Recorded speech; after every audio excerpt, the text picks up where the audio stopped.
So I have been a self-harmer for about a few years now, and I am recovering on the way to recovery with it, and I'm working on it. I used to multiple times a day, but now I do it roughly once a week or so, and I'm really improving, but I'm making this video to talk about self-harm urges and how to get through self-harm urges because on a daily basis I have to get through self-harm urges. And yeah, I know it's tough, it's hard, and it's not easy, but you can't keep harming yourself forever. I mean, you need to find a way to cope and find a way that doesn't harm yourself because you don't deserve to be harmed by anyone, whether it's yourself or someone else. No one deserves it. So, yeah, I've been having urges all day. And I don't know how long I'm going to be able to help you because I can barely help myself. But so something that really works for me is I do something with your hands, like writing, drawing, making jewelry, anything with your hands, because that will keep your hands occupied, it'll keep your mind occupied, and you'll not be thinking about doing it. And if you're really like, you cannot stand it, you need to, you're about to, something that I find helps a lot, and I did this a few times when I was in the hospital because obviously you can't cut the hospital. I mean, I guess you could if you're going to do it. Something that's not very sharp, but still, it's still self-harm. And this is a very good alternative I found. So if you take a red marker or a red pen and draw on yourself with it, as if you were cutting, I don't know, some would argue and say it's not the best coping skill, but I find it works very well. But I would only recommend that if you are about to. Just next time when you're about to, I challenge you to pick up a red marker instead of a blade and try that. And if it doesn't work, then it doesn't work. But I challenge you to try that and make one less scar because marker will wash away and scars don't go away very easily. So it's worth a try, you know?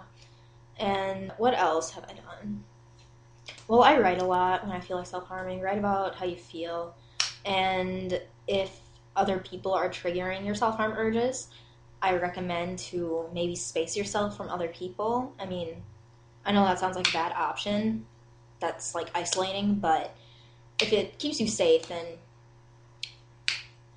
why not? And if you and another option would be to talk to someone. I know that's not some people's favorite options, but if you're open about it and you are comfortable talking about it, then talk to someone about it. I talk about it in my therapy groups, and you may not think talking helps, but it does, and it gets it out there, and it feels, this is going to sound really cheesy, but it honestly does take a weight off your shoulders. It's like someone else knows the pain I'm feeling, and it just makes the pain less, you know? And I don't know, everyone has a different opinion about that, but that's what I think. And another thing that helps, if you are completely doing self-harm for the pain, just the pain aspect, nothing else, just the pain, I recommend snapping a rubber band on your wrist. Some may think that's self-harm as well, but doesn't leave a mark if you don't do it in the same spot repetitively.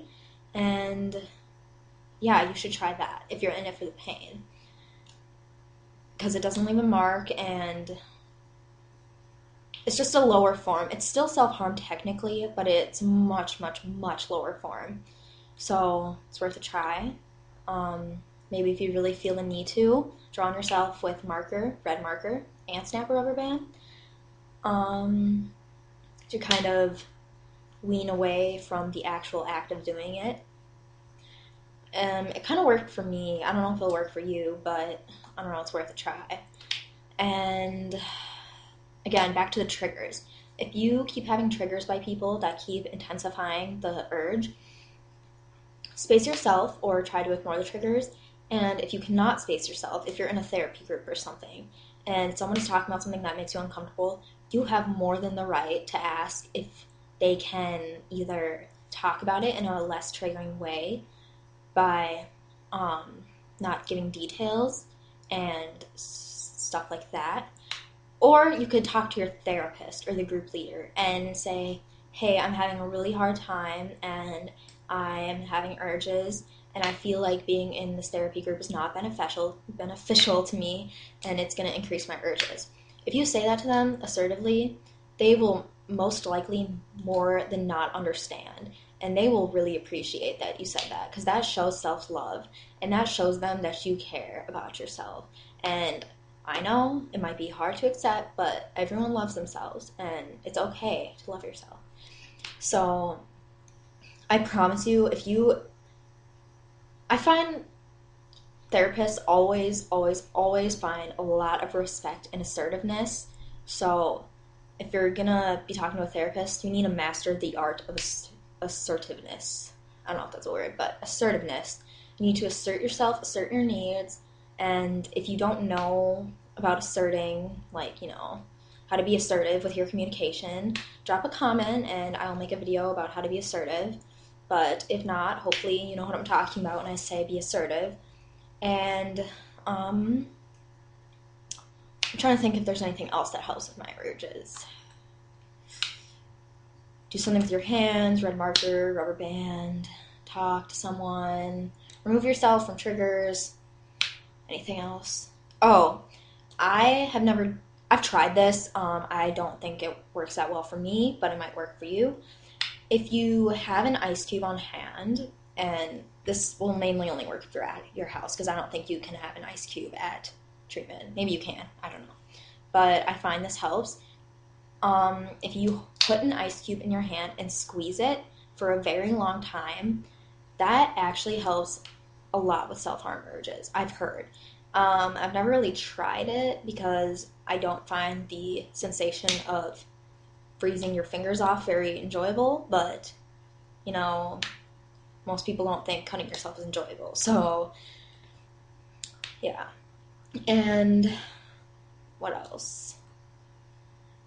If you are working very hard towards not self-harming, give up all of your things that you can hurt yourself with and give them to a trusted loved one that won't judge you and they can do something with it. And I wish you all luck on steps towards your self-harm recovery. And I hope this video helped on taking the first few steps to recovery. And if you want any video requests or anything like that, just drop a comment. And I hope I helped some of you. Thanks. Bye.